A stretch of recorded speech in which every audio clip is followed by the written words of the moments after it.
Good evening, everyone. I'm Radhika, the founder of Nirveg, a mental health organization aimed at achieving equity in access to mental health care. We collectively work with underprivileged communities and psychologists by creating awareness, imparting trainings, and short term courses. As some of you might already know, through the Mindverse series, we collaborate with leading figures in the mental health space and connect them with budding psychologists to further equip them with skills and knowledge needed to traverse their careers. Our latest initiative, the Mental Health Boot Camp, a training cum internship certificate program for mental health professionals, is now open for applications, and we shall be discussing more on that a little later. We're really happy to have you all with us today in our ninth session, Introduction to CBT REBT Counseling. Now, as some of you are already aware that this week's Mindverse is going to be slightly different, we are going to start off with our speaker for the day covering an introduction to concepts CBT and REBT. During this introduction, you shall get an idea of what these tools are, their applications in therapy, and much more. And after the introduction, we shall move on to discussing more about our boot camp and taking any questions that you may have regarding the program. We should also be discussing the curriculum of the program, so stay tuned for that. And if you have any additional queries, please keep them with you during the webinar, and we'll address them during the Q&A. I would now like to welcome our speaker for the day, Ms. Yogita Chablani, a psychologist specializing in REBT and CBT, having been certified from the Albert Ellis Institute, New York. She is also a trainer and has been conducting community-based workshops and training psychologists in CBT and REBT. Ms. Yogita is the training manager at Morphic Minds, one of the three Albert Ellis affiliate centers in India, and the co-founder of Rationally Yours. She has facilitated more than 500 people in the field and is the head trainer of our mental health bootcamp, which we're really excited about. So we hope that interacting with her in today's session will give you some idea about the bootcamp as well. We're really excited to have you here, Yogita, and for our partnership. Hi, hello everyone. Good evening. Thank you for taking time out to listen to our introductory session on REBT and CBT. And as Radhika already mentioned to you that this is an introductory program. So you are sure going to have a lot of questions about CBT and REBT.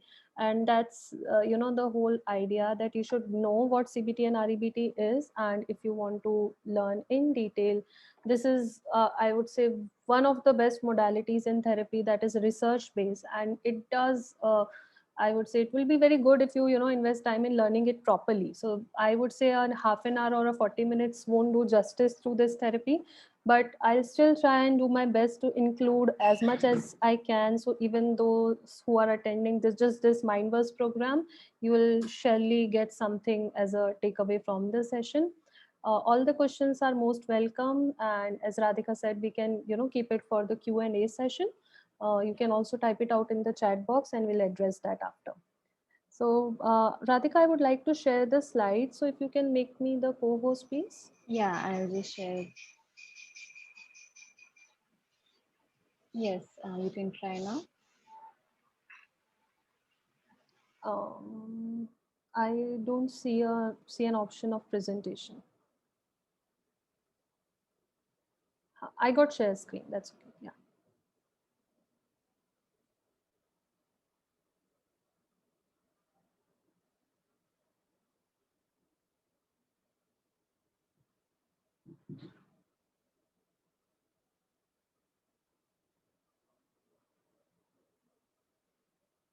Okay, is it visible?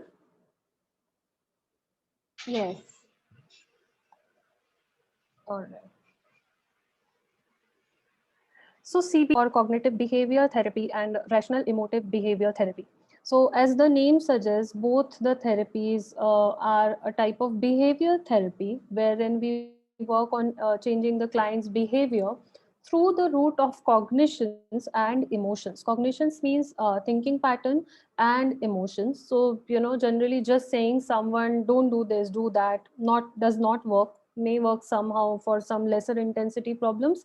But generally, if a person wants to develop, say, let's say they want to address the root issue, or they want a long term development, the ideal way is to go through the route of thinking and address the feelings behind the behavior or the change in behavior.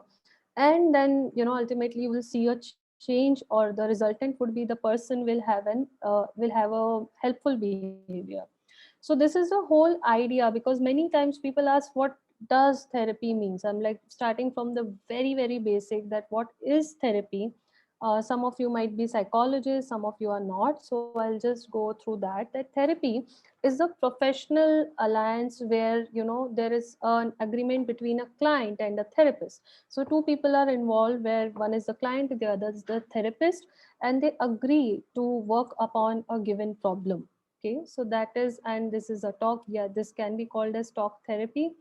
And but it is not just talking. So this is one of the biggest misconceptions that people have.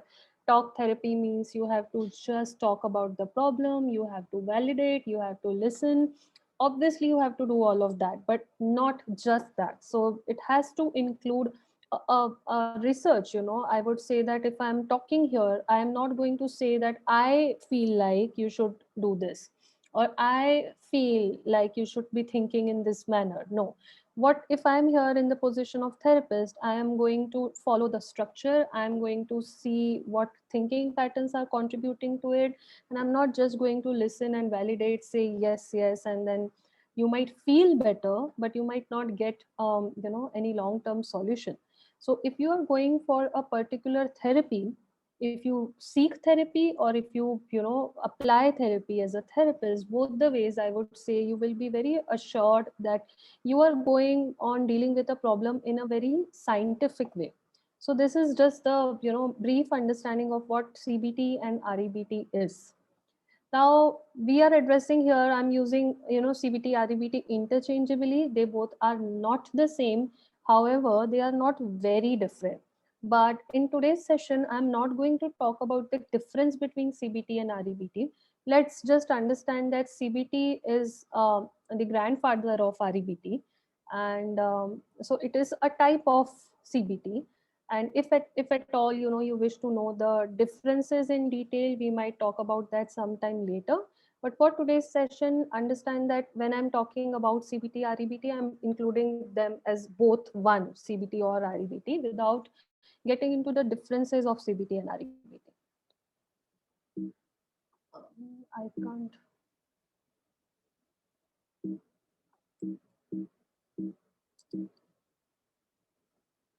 I don't know. I can't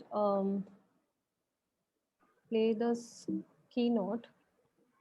Anyway, meanwhile, as I was saying that it is not a random talking, or just listening.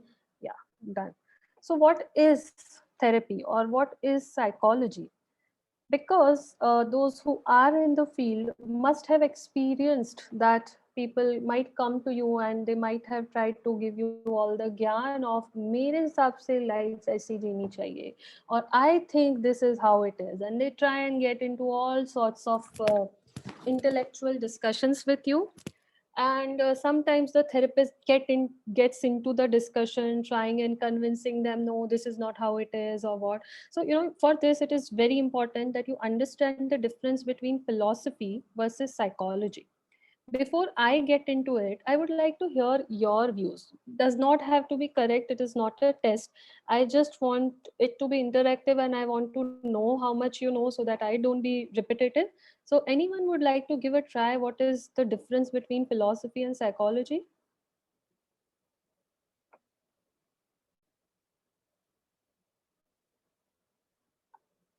Or if you think there is no difference, that is also fine, you can tell me that.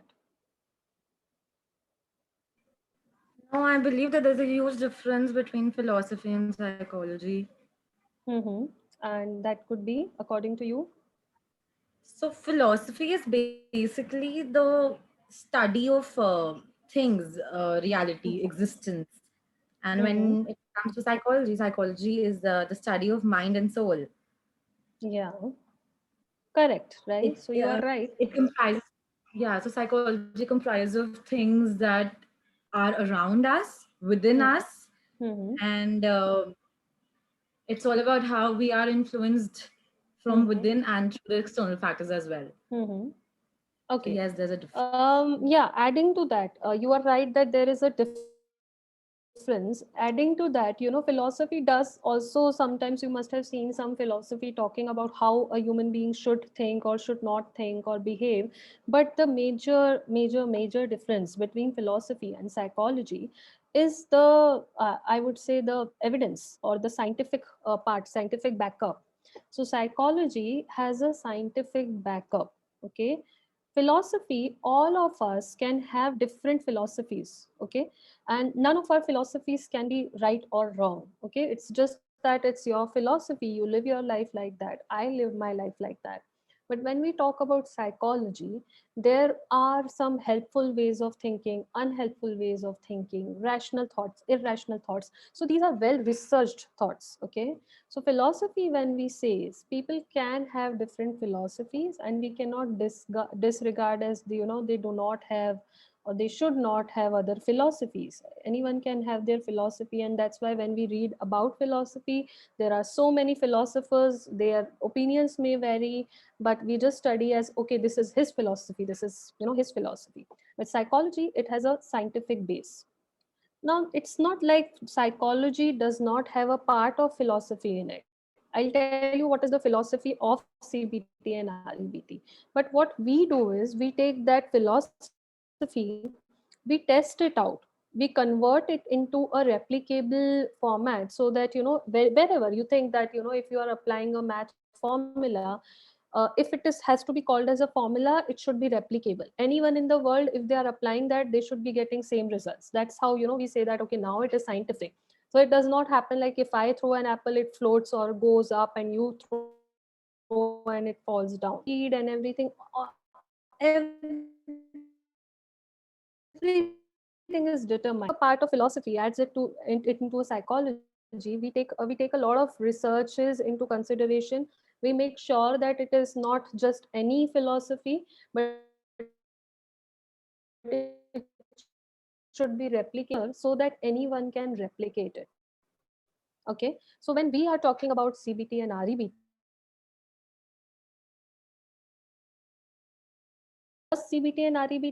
but any therapy, you should look for the evidence based to that therapy.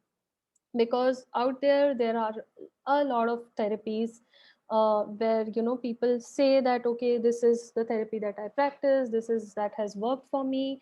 But people get confused, therapist gets confused of what to learn, a client gets confused on which kind of therapy to take. So that's one guideline I tell everyone. It's not like because I practice CBT, REBT, I would say go only for CBT, REBT. No, there are a lot of therapies that has a good research base to it, that are scientific, that has an evidence base to it. So choose the therapies that has evidence base. Okay. So one of the most evidence based therapy is CBT and REBT. So it has a lot of research, years of research done into all sorts of disorders. There's a proper treatment protocol. It's not like the people, those who have come up with CBT and REBT, only they can apply. So I would say, so nicely they have developed that into a structure that it can be taught easily. Generally what happens is, if a person who just freshly passed out of their masters, they know about the full form of what CBT is, what REBT is, what DBT is, what ACT is, what solution focused is, everything. They are aware of all kinds of therapy. But when they sit in front of their client, they are most of the time clueless as to how should I start, how should I build rapport, how should I share the diagnosis, how should I proceed, what should be my long term goal.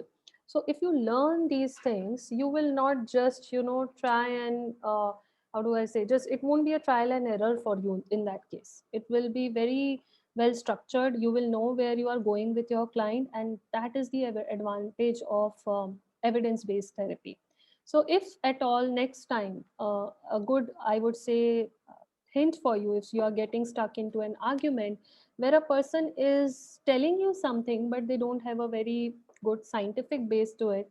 You can simply tell them that it is a philosophy and what I'm talking about is psychology. So these two are different things altogether, should not be compared, should not, you should not waste your energy in trying to change a person's philosophy, asking them that no, you should have this psychology. These two are different things. Okay, philosophy is a different stream, psychology is a different stream. Any questions here?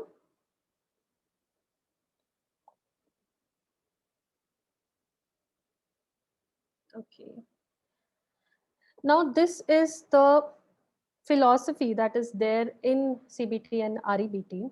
This is taken from a philosopher called as Epictetus. He said that men are disturbed not by the events, but by the view they take of them. Meaning what? That if we were to be disturbed by the events, everyone would have the same reaction. The biggest example we have in front of us is this COVID period. Okay, we all are exposed to a same challenge. The virus is same for all of us. The lockdown rules are more or less the same for all of us. The risk is more or less the same for all of us. But do you see people reacting exactly in the same manner? Some of them are super anxious, some of them are super careless, some of them are concerned but not anxious, some of them are depressed because they don't have any human connection. Now, as I was saying that, we should focus on the scientific aspects of thing. If we say that, I am depressed because of the lockdown, then lockdown should make everyone depressed. That's how it works, cause and effect relationship. If I say that this phone is falling down because of gravity, everyone's phone, if you just throw it, it will fall down with exactly the same speed because gravity is the cause. But if I say that anyone who is depressed because of the lockdown, then there is a problem, because if you think that your emotions are dependent or are being caused by something that's not in your control, you won't feel any sense of control. You will feel helpless. You will wait for the situation to change rather than changing yourself. And that is the base of, where we work upon. We take the focus from the situation and bring it to the thinking pattern. Now, telling here that I am sure many of you might be confused, but it is depressing out there. People are dying, people are feeling lonely, these things are there, no denying that fact. Okay, but every day, whether you read newspaper or not, you might be bombarded with a lot of news through Instagram, Facebook, in shorts and whatnot. So on one day I read two contrasting news. One was that a barber, a salon owner, he committed suicide because of the lockdown and he was not getting any income. So he was really depressed about it and he committed suicide. True story. Same day, I read one story where this was about an IT professional. He got laid off from his job because they were cut. They were just reducing the employees. The money was not there, so he lost his job during the pandemic, and he started selling vegetables. And it got me thinking that, see, this is how same situation, and if a person is looking at it differently, their reaction differs. Now, had that IT professional had thought that, that now my life is over because I can't do what I used to do, probably he would not have come up with this thing that let me do anything that will help me survive at this point. Okay, so he was flexible there. He looked at the crisis differently. I'm not saying the crisis is not there, okay, but how we look at the crisis helps us to deal better with the situation. So that barber, he had this thought that my life is over, I can't do anything now. And this IT professional, he thought that it is bad, but let me see how I can get out of this situation. So even if the crisis is same, people looking at the crisis in a different manner, it affects the way they feel. For that barber, his feeling was depressed. His thinking pattern was my life is over, nothing good is going to happen. So he was like too negative. His feeling was depressed. His behavior, like I told you, he ended his life. Now, talking about this IT professional, his thinking was that too bad what happened to me. I'm not saying he's thinking positive. Now, this is the difference between CBT, REBT, and positive thinking. CBT, REBT is not positive thinking, it is a reality based therapy. We do not ignore the reality. Okay. So, when we are saying that IT professional, did he like selling vegetables? Probably not. But he thought, too bad what happened to me, but it's not the end. Probably he thought like that. And his feeling was he might have been sad about losing job. I'm not saying he would have felt amazing. He might have felt sad about losing his job, but he did not feel depressed. He felt sad but not depressed. And his behavior was more towards problem solving. So this is how we shift our focus from the situation to the thinking pattern. Okay. So now there are different types of thinking pattern that we address in our sessions, but I just gave you an idea of how thinking, feeling, and behavior are interrelated. Not that one caused the other. Some days you might have seen that you are, again, the lockdown is there, so it might happen that you are not very physically active. You are lying down the entire day. There are no particular negative thoughts, but because the behavior was of inactivity, you might have seen that then you start thinking and feeling quite negative. So it started from behavior. Now in this case, some days it starts from the feeling. So there is no one way to tell you that you have to start from here and this will change. All these three things they influence each other. They are interdependent, interrelated. Okay. And this is the crux of, if we talk about CBT or REBT, that men are not disturbed by the events but by the view they take of them. So now from today onwards, if at all, every time you have this thought that I can't do anything, the situation is as such, you should tell yourself that if situation had to be the cause, everyone would have reacted in the exact same manner, but they did not. Why? Because it is not the cause. If it has to be the cause, everyone should react the exact same manner, because that's how scientific laws work. Cause and effect relationship works, isn't it? So if I switch on this but like if I just switch this on, something will, probably the lights will be on, because this is the cause, and that will happen. Anyone turns that on, it will happen. That's the cause and effect relationship. All right. So one takeaway, if if even if you don't remember anything from today's session, one takeaway would be that do not let the situation be the cause. Now, my question here is, should we then say that situation does not matter, or can we give situation some, a better word than cause? What can you call situation in the time of crisis? So let's say when you're feeling depressed, what do you want? Do you want the situation to be out of the picture entirely, or you want to keep it in some other place but not in the cause? What do you think? Anyone? If someone is typing something in chat box, please read out to me, because I can't read the chat. No, it should be, placed in some other corner, but Hmm. not be completely neglected. Wonderful. It should not be neglected, but it cannot be called as a cause. So what do we call situation? We call them as triggers. That it triggered your reaction. It is not the cause of the reaction. Okay. A very simple example, I tell that, okay, even, I hope none of us has operated gun, but we know how it works. We have seen it in movies. Some of you might have seen it, I don't know.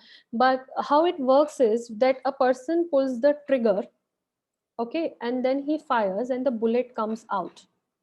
Now, do we say that the gun, it got, the bullet came out because we pressed the trigger? Yes. But just imagine that if there was no bullet, do you think even after pulling the trigger, the bullet would have come out? So something has to be inside, and whatever is there in the inside, when the trigger is pulled, that comes outside. So if someone has, let's say, rational thoughts. Now, when here I'm saying rational, I'm not saying positive, but flexible and helpful. Let's keep it to that level in today's session. So if someone has rational thoughts, if the trigger is pulled, and if the bullet is of rational thought, that will come out. If someone has irrational thoughts, irrational means rigid and inflexible, and if the trigger is pulled, irrational thoughts will come out. And just a while ago you saw that thinking, feeling and behavior, they are interrelated. So if the thinking is extreme, it's negative, it is rigid, then the feeling is also quite negative, and the behavior is also unhelpful. But if the thinking is rational, if the thinking is realistic, if it is flexible, then the feeling associated with that thinking is also helpful. Now, I won't say it will be positive. I'll just come to the types of feeling in a minute, but it will be helpful. Okay, it will help you to take the helpful action. So, feeling will be helpful and the behavior will be desirable. So whatever is inside the gun, whichever types of bullet is inside the gun, even after the trigger is pulled, you get the similar kind of reaction. Okay, so that's what we do in therapy. We help people changing probably what's there, the bullets, or what's there inside the mind. Because if it is irrational, they won't be able to react properly. If it is rational, their orientation will be towards problem solving.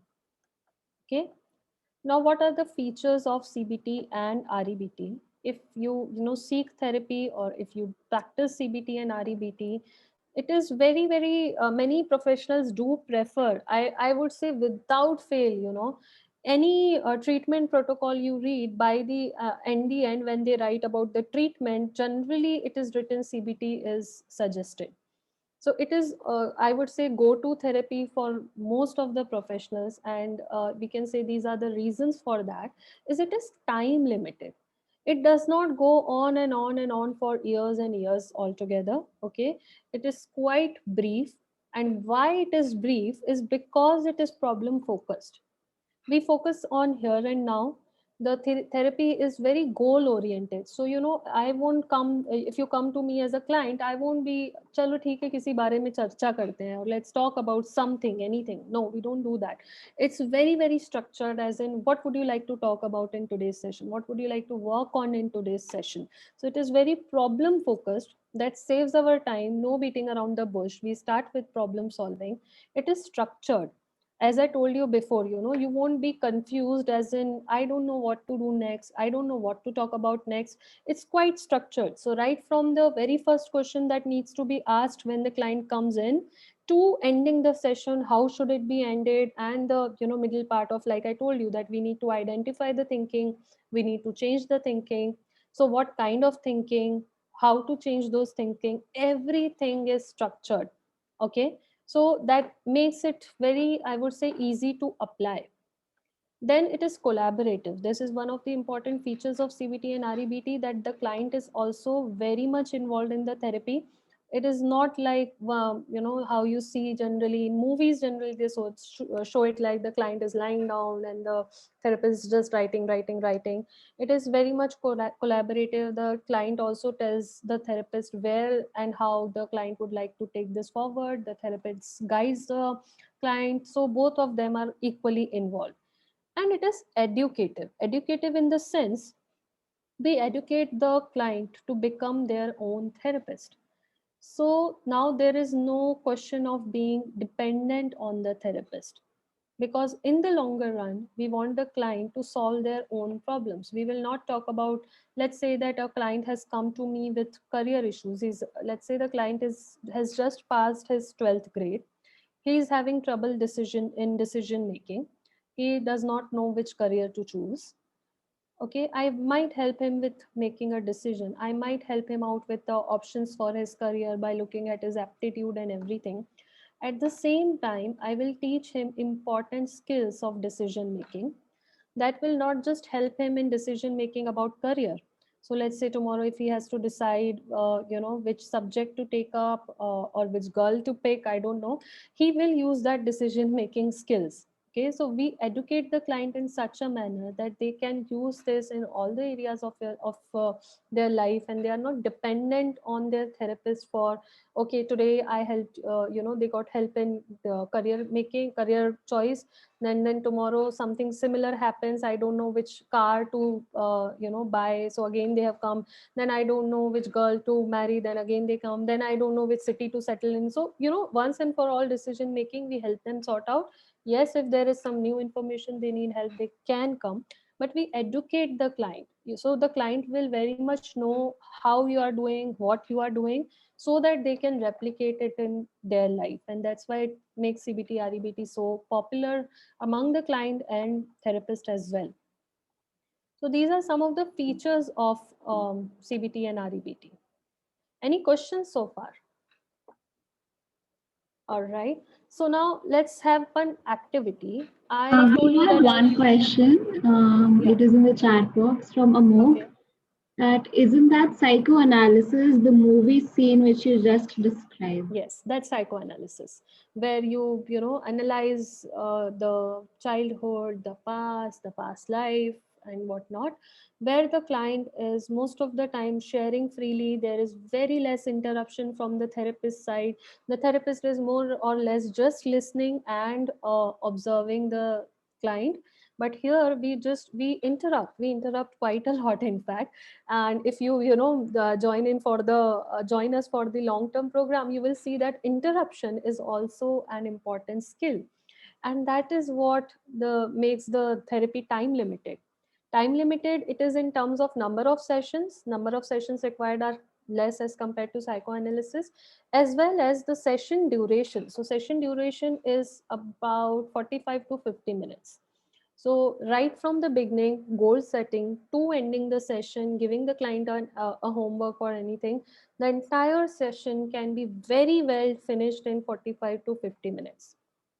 Now, the biggest advantage of this is because there is no, overload of information. We talk about one problem at a time. We finish that, talking about that. The client is very much focused, and they will know what exactly is expected from them. And anyway, you will see that, even for a person, generally we say that the attention span is somewhere between 40 to 45 minutes. And that is how the span of this therapy is also kept. So your client is quite focused during that duration. It does not happen that there is an information overload because it's time limited. And you learn to interrupt as in, of course, you will validate, you will listen, but you will gather the relevant information that is required for the therapy.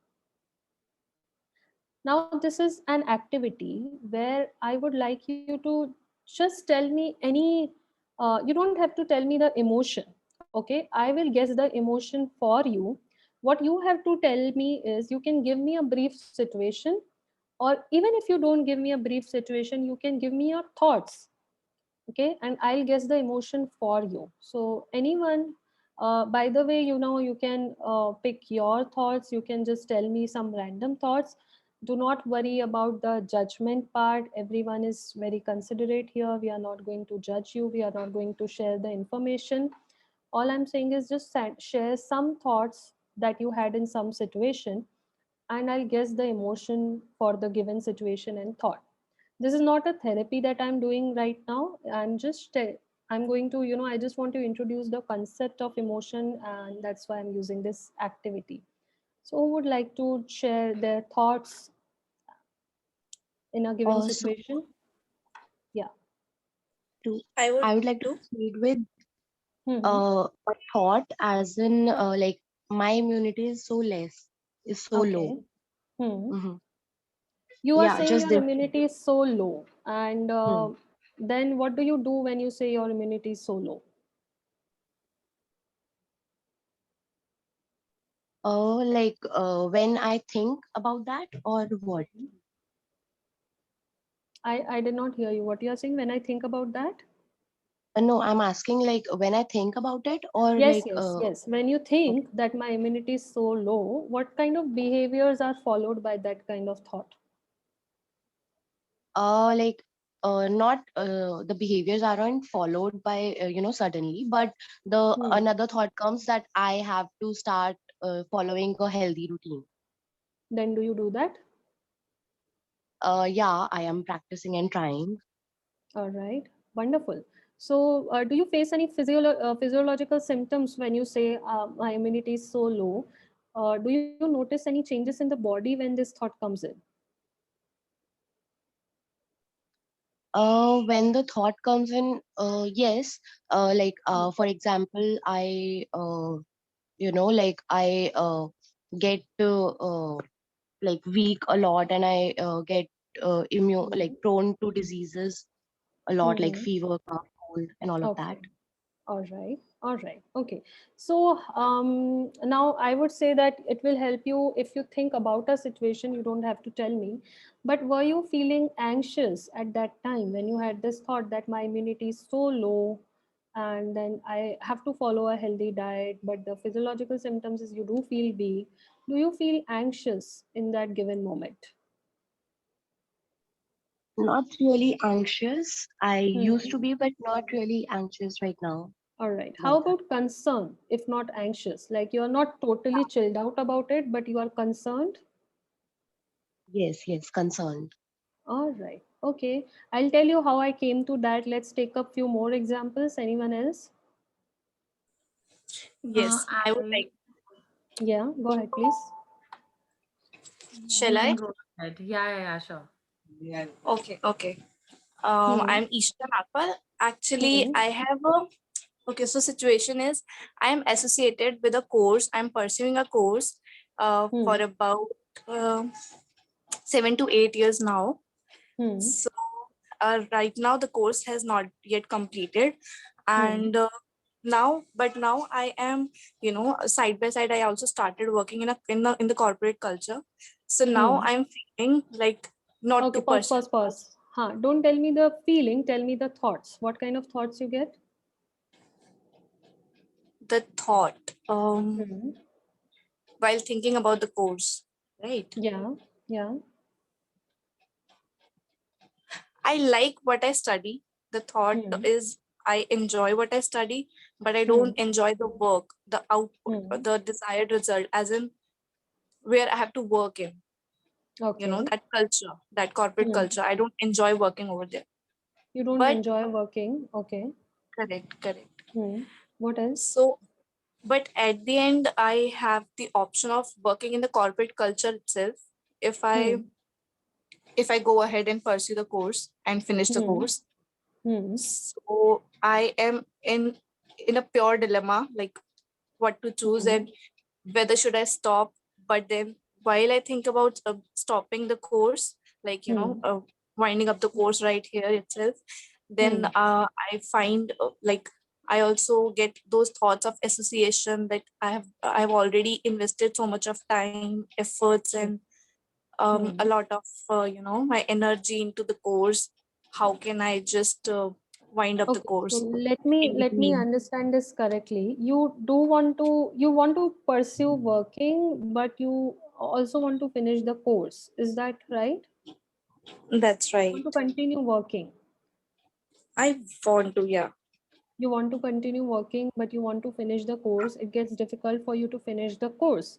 So whenever you think about the course, do you feel depressed? About the course, about pursuing Yeah. the course, about Yeah. finishing the course. Or do you feel hopeless that I'm Yes, I do. not sure I do whether I'll be feel able hopeless. to do it? Okay. All right. I do Wonderful. feel hopeless, and that is because the reason behind this is because I am not able to, clear exams. Hmm. Like Hmm. I, Hmm. it is So do you find multiple yourself attempts. get stuck in the cycle? You want to do it, but then you feel depressed and hopeless. Then you don't study. Exactly, Then the duration gets exactly. increased, and It's a loop. further gets exactly. That's right. Okay. It's a All loop in which I'm stuck in, and right. I Okay. cannot even I'm not ready. I'm not ready, mentally prepared to exit this loop, and Hmm. straight away take the decision of getting out of the loop and just disassociate myself totally with the Understood. course I am pursuing for these many years. Understood. Getting Understood. Right. that. So as I said that, I'm just guessing the emotions here. So I discussed about you did not tell me the emotions, and that is going to happen in therapy also, that your clients may not give you the emotion. but it is very important for you to identify the correct emotions. Okay, so this was a demonstration of that how did I come to this emotions. Okay, every emotion has a particular thinking script, so I just focus on the script. Okay, now understanding emotions is of super importance, because just imagine if it's like a stethoscope of a doctor. If doctor does can't check your BP or can't check your heart rate, how is he going to diagnose you? So that is how important it is for us to understand emotions as a therapist or even as a client. You should know what you are dealing with. All right, and this is the thing that we are not taught many times, like since childhood. How many times have you heard that you came to you come from school, you tell your mom that, oh, I had a fight, and your mom tells you, okay beta, so how do you feel about it? No, mummy says, zarur tumne kuch kiya hoga, ya kya hua, kya kiya. These are the statements that we get, ki kya hua. Kya hua as in what did you do, not that how did you feel about it. So we are not used to talking about our emotions, and that's why you will see that in therapy it gets very difficult to identify the correct emotions. And by as long as you do not identify the correct emotions, it becomes very difficult to work on problem solving, because you don't know the emotion. So in therapy, in CBT and REBT, we say there are two types of emotion. One is healthy negative emotion, and another is unhealthy negative emotion. Okay. I'm not pointing out a positive emotion here, because people generally do not come to therapy for a positive emotion. They come to us when things are not going as per their liking, they are stuck somewhere, they do not like what's going on in their life, and that's when they come to us. So if there is a crisis, it is human to have a negative emotion. But should it be a healthy negative emotion or an unhealthy negative emotion, that can be worked upon in therapy. So I don't know the name, but the first example where this girl told me that she thinks that her immune system is low. It was somewhere in between anxiety and concern. Why I will say is that in anxiety, the script is there is a negative prediction of the consequences of the event. So there is a negative prediction of future in anxiety, and there is underestimating the coping ability. So when she said my immune system is low, that means she might be predicting that something might happen to me and I won't be able to cope with it. But what made it concern was that she was not ruminating, she was not just fixated that my immunity is low, but she actually took some concrete steps, helpful steps. Like she said that I follow a healthy diet and healthy routine that helps me to build my routine. So concern is a healthy negative emotion. If someone comes to me with a concern, I would like them to keep their concern. The goal is not to be anxiety free. If ever you want to be, safe, especially in today's time, we are concerned. That's why we are doing this online. I'm pretty sure, if this thing was not there, if concern was not there, we would have been sitting face to face. But this concern is making us sit online, but at the same time be productive. So those who have joined the chat, the ones who have organized the talk and everything, they all are concerned. They want to do something, they want to work, they want to learn. They are not anxious, so that's why they are not just sitting and ruminating, why did this lockdown happen, I had so many plans. No, they said we are not liking this, but let's see what can be done. And concern made them do this, made you all take this step. Okay, so this is how healthy negative emotions are important. But in Isha's case, unhealthy negative emotion we call depression and hopelessness as unhealthy negative emotion. Now, unhealthy negative emotion does not helps us achieve our goal, and that is what happened with her. She wants to finish her course. She wants to continue with the job, but this unhealthy negative emotion of depression and anxiety is coming in the way. So, how can you identify an emotion? Is by asking yourself, what am I thinking about the situation? Okay, this is a good, I would say, parameter to understand your emotions. There is a whole list of emotions which, as I said, due to time constraint, I won't be able to bring up everything in today's session. But we do have these things in our the mental health boot camp that we will be having. So we share each and every emotion in detail, the script of every emotion, how to deal with those emotions, what are the healthier alternatives of all the negative emotions. So we do discuss all of that, but this was just to give you an idea of how healthy and unhealthy emotions looks different. So that will be all from my side. We are open for questions, or if you want to tell me, elaborate on something more, I'll be happy to do that. I would like to add on point. Sure. I Yeah, sure. actually, to add on, I would just, as you said, to focus upon the emotions. I just focused on in the meantime, like when you were telling. So I discovered that I get scared, before starting study. I get scared that it's too much of syllabus and the time is less. The remaining Let time me is tell you, negative prediction of future, I won't be able to do it. Like, so yeah, I won't be able to do it. I And won't be. if I fail, I won't be able to cope with that failure. That's right. Okay, so that's anxiety. And this is again one more tip for you. It is very common that depression and anxiety, they go hand in hand. So if someone is depressed, some or the other time they do feel anxious, and then anxious people, they do feel depressed at some point. All right. Okay. So then, All right. So yeah. yeah, before we start off with the Q&A, I will just like to tell you all a little bit about the bootcamp. I'm sure most of you already know most about it. But so I just want to start off by letting you all know why and how we started this program. So over the last year, we have worked with psychologists from diverse fields and diverse experiences. And one of the main stress points, which I think you all would also agree, is that psychologists starting out experience a lack of application based learning in therapy. So that was one of the main reasons that after incorporating their feedback and suggestions from mental health experts, we designed this program to act as a booster for your professional counseling career. This is going to be an 80 plus hours program wherein you will not only be learning about CBT and REBT, but also specializing in depression and anxiety, and getting the opportunity to practice therapy through a continuous feedback model, and along with this, learning how to conduct support groups as well.